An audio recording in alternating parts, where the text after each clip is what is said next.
Многу играчи, а малку пари придонесува за низок квалитет што го нудат македонските медиуми, па затоа квалитетната програма и економската исплатливост треба да бидат главните критериуми според кои треба да се доделуваат националните концесии, сметаат експертите. Ваквата статус-кво ситуација секако не е одржлива. Посочуваат дека пазарот е тој што треба да одреди кој ќе опстане, а не застарените и неадекватни закони.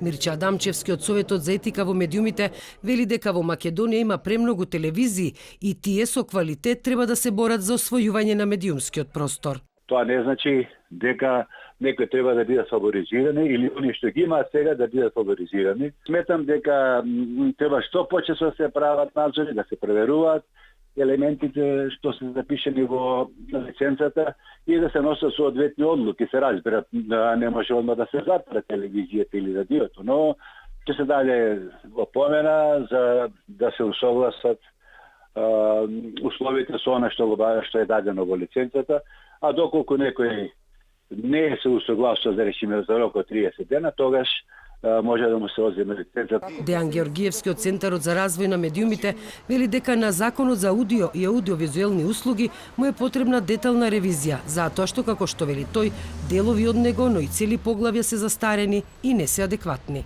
На тој закон му е потребна една малку подетална ревизија, затоа што огромен дел од одредбите и поглавјата се или застарени, или се неадекватни, особено на новите трендови, на новонастанатите ситуации во радиодифузијата.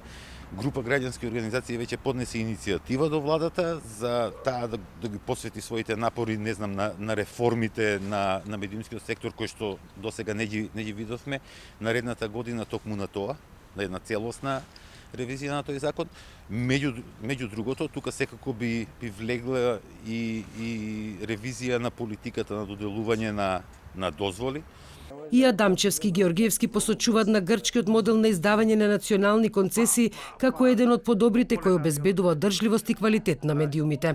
Таму државата распишува конкурс на кој победува оној што ќе плати најмногу, а притоа ќе понуди најквалитетна програма. Дебатата за начинот на доделување на концесии се отвори откако неодамна ТВ24 и ТВ Клан беа одбиени за добивање национална теристријална концесија со образложение дека на пазарот нема место за нови медиумски играчи и дека ако дадат дозвола, тоа ќе биде фатално за други две телевизии.